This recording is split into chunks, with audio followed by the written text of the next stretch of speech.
I just also really wanted to say thank you to Ohio Stands Up for supporting our lawsuit and making this possible for us to be able to go forward. But I'm wanting to take a stand for my generation, the generation below, and the generations that are coming up to us and saying, like, my kid wants to go to UC, but we don't want to send them, and they don't want to go with these mandates in place. And so fighting for the freedom of our generation and the kiddos. Again, my name's Caitlin Verbarg.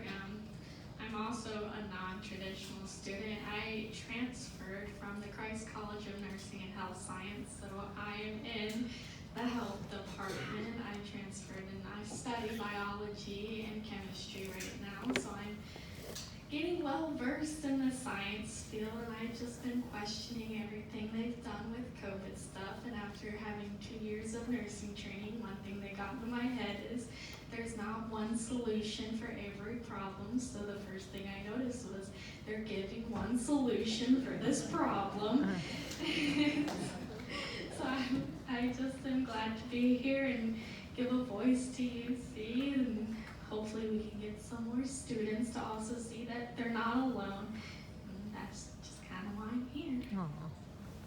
Yeah, that's great. Yeah, I just wanted to add a few things, kind of talking about the university's response as far as Ohio State schools go. I put on the tables some emails from the University of Cincinnati and from an organization known as the Inter-University Council. And obviously with all this, all the health information is really important. But again, I just wanted to kind of talk a little bit about kind of the political actions that are being taken by our state universities. To start with, I've heard some people talking about this tonight. I guess the Attorney General's been saying that, well, if you don't want to get vaccinated, if you don't want to have to wear a mask, then you can just go to school somewhere else in Ohio.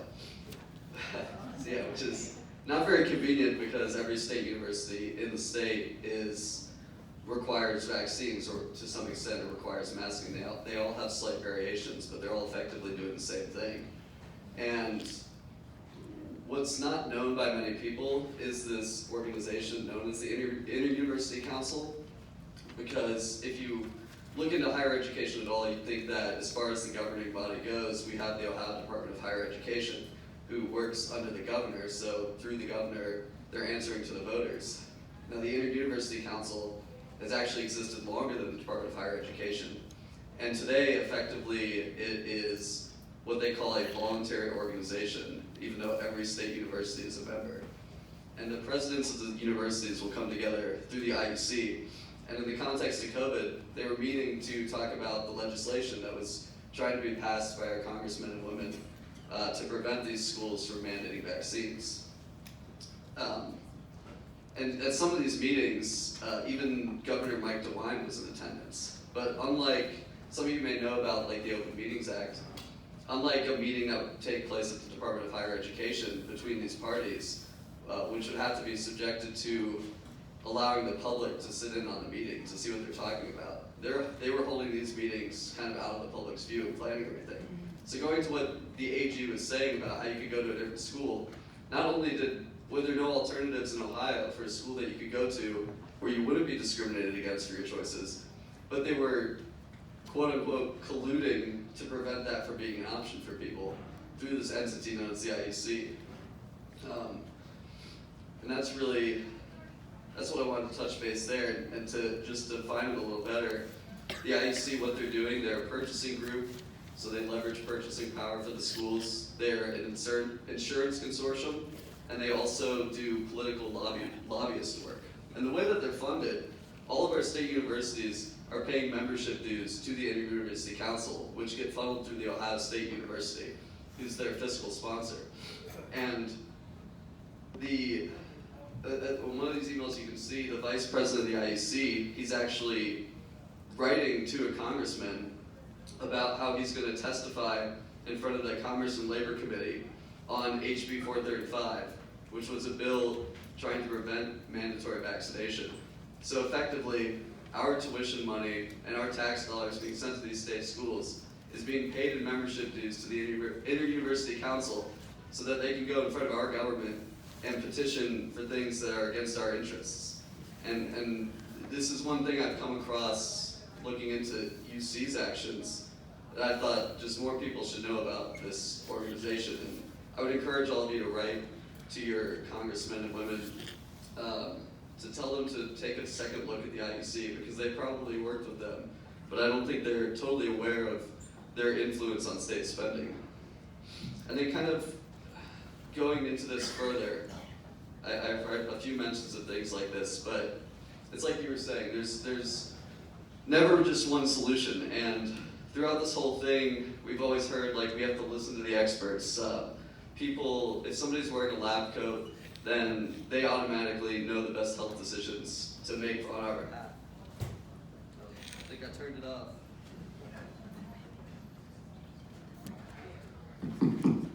Look at that. Shows the wrong major. Yeah, so to kind of define that, at the University of Cincinnati, our COVID response team, it was led by Dr. Dustin Calhoun, who is an emergency medicine physician, and Dr. Valerio Ferme, who was a classics professor, who's now a dean. And he obviously doesn't have any medical experience, so it's confusing why he's the expert that we're supposed to be listening to when making our own health decisions. And Dr. Calhoun being from emergency medicine, it's somewhat demonstrative of what actually happened on the ground, because the whole thing at UC was ran as if it was like emergency room triage. Everything, like everybody needed to be vaccinated. And one thing I like to say is that UC's goal wasn't to prevent as many students' deaths and injuries as possible. Their goal was to get the highest percentage of vaccinated students as possible, and that was their sole goal. And like if you read some of the things that these people write about, like for example, you'll notice that going back to the experts, these people aren't medical experts. They're experts of like administrative politics, and to them, everything was geared that way. Like, for instance, at the start of this, the school surveyed undergrads, graduate students, and the teaching staff and asked them, well, do you want us to mandate vaccination? And you can actually see in some of these emails that John Bach, who's in charge of writing statements for our university president, he reached out to Dr. Calhoun, the physician in charge of the COVID response, and asked him for some information about the president's message back on September 1st that was announcing our vaccine requirement. And what Dr. Calhoun sent him was some of the survey data they collected. So out of the undergrad students, they surveyed 2,400 of them. Only 31% said they were in favor of the mandate. They surveyed 1,900 graduate students, 55% of them were in favor. And it's not listed here, but they surveyed the teaching staff, and 79% were in favor, which is to be expected. Now, if they had surveyed all of the staff, I'm sure that number would have been closer to the others. But even if you just take those numbers and you extrapolate them to the relative population of these groups that you see, the entire community was only 49% in favor. So, as in, we weren't in favor of a vaccine requirement. Now, after Dr. Calhoun sent this data to the communications specialist writing President Pinto's message, you can see here that President Pinto's message starts by saying, we have taken time to engage our campus and review the feedback that has been shared from faculty, staff, and students. And it ends by saying, it is important to us to listen to our community, and there is strong support for this requirement. So there wasn't strong support. They took the survey because they wanted to make people think that they were listening to them. And then when the survey came back with the data that they did not want, and they never shared the survey results with us, they lied to us and said that, hey, if you think that people should be able to choose whether or not they get vaccinated, then you're in the minority. Most people around you, they think you're wrong. And what this caused, and I've heard this from a lot of people are scared to speak up, especially like young undergrads. Like, you don't want to take the position that's not popular, because I mean, everything on social media, you don't want to be labeled with anything, especially when you're just coming in as a freshman. And the reality is that most of us would have agreed if we were actually felt comfortable talking about it. And tying all of this back into higher education, the entire point that we're making an investment in these schools as a state is to encourage freedom of thought and encourage us to challenge ideas and improve our state. And they're exercising this top-down control to influence our opinions. And this goes further, this kind of like, I refer to it like political coercive methods. As another example, on our religious exemption forms, which we had to say why our religious beliefs weren't aligned with the vaccine, that was the only way we could avoid the vaccine, they required us to get a notarized signature. And there was an email from Dr. Calhoun where he explains that they are using the notary to discourage people from exercising their First Amendment rights. They didn't need verification of the signature. He even suggests to the committee that it would save them money if they just used essay questions instead of making people get a notary, which I don't know. I work at a bank. I definitely know that that's not what a notary is for, but I guess UC hasn't figured that out yet. But these kind of things go on. If you didn't get vaccinated, you had to submit to weekly testing. You had to submit the religious exemption form. You had to wear a mask outside when nobody else had to wear a mask. They were even talking about how if the mask mandate's lifted, which fortunately they ended up not doing this, but they were threatening at the start that if the mask mandate's lifted, you might have to socially distance while inside, but nobody else does. So they were creating others out of all of us. And the scary thing is almost all of these things, they never executed threats. They were all threats, but they never had the capacity to follow through with them. And that's why I say that these people they're a political engine, they're political experts. They're not experts in medicine, and they had very little concern about the medical results of their plan. Again, their only plan was to get as many students vaccinated as possible. And the way that they chose to do that, again, we can remember at the start, they were giving lottery tickets out. You could win football tickets if you got vaccinated. But then right around the start of fall semester, it switched from rewarding people who got vaccinated to punishing people who chose not to. And that's effectively the problem with all this. And it even goes on, like, when it came to fall graduation, they began suggesting, well, what if we don't let the unvaccinated students walk at graduation? And this employee suggests that this may send a strong message to students who are coming back in the spring who don't think he's serious. And he even accused us of playing a game of chicken with him just because we were making our own health decisions. And it's sad to say it, but unfortunately I think that the egos of the people in charge of the University of Cincinnati and in the COVID response played a big role in the attitude that they took on this. If the vaccine was so important that if not getting the vaccine was the difference between life and death, if we were putting our own community in danger, why did they give us months to become compliant with their rules? Why didn't they say the first day you get back to school, you have to be vaccinated, you can't come to class? So they couldn't even, the reality of their response didn't even match what their beliefs on the matter were. Yeah.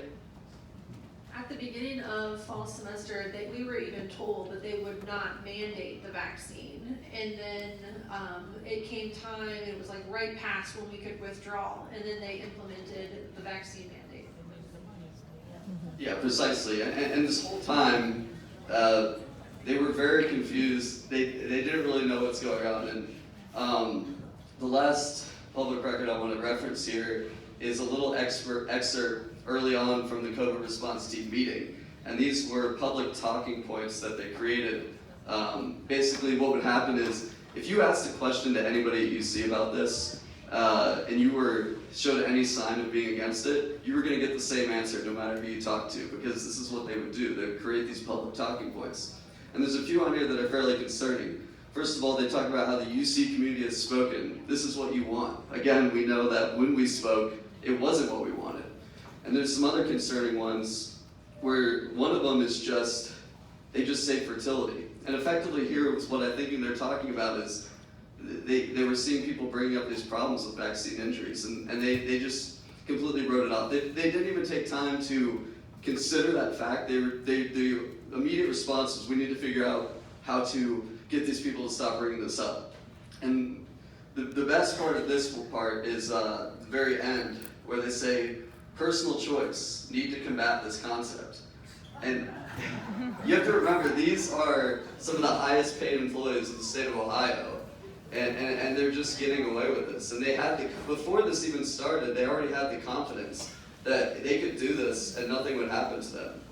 And I wanted to draw attention to this in more of the context of higher education in Ohio, because you have to remember, these schools, they're training our business professionals, they're training our doctors, and they're training our teachers, and all the other professionals in the state of Ohio. And even themselves, they say, this is why, like I said, this is why we're giving up the money. We're investing in the future of Ohio.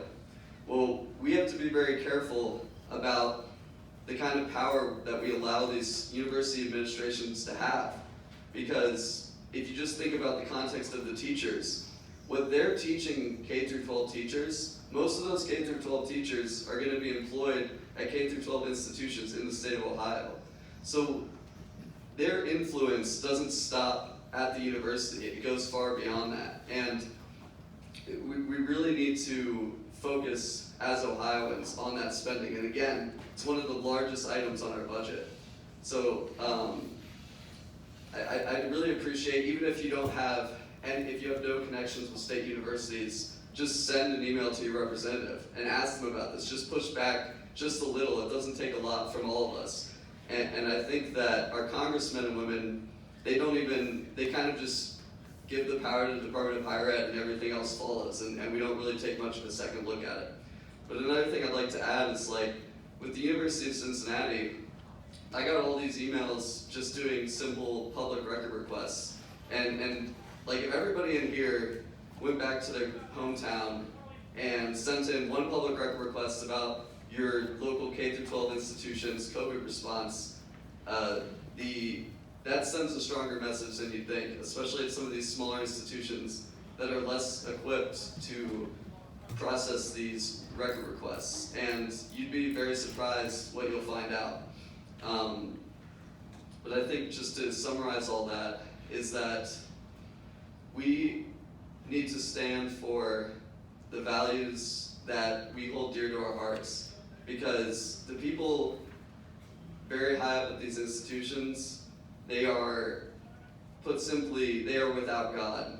And to them, it's about the next promotion and reaching that goal, whether it's getting the vaccines rate up or getting their political agenda out to as many students as possible and getting that next promotion. We need to be more careful, because it somewhat falls on us that we allowed them to get to a position where they felt they could exercise this power and get away with it. And now we're fighting it, but we need to take more proactive actions to prevent these kind of decisions from happening again in the future. Did you two want to add anything? All right. Thank you, Jason.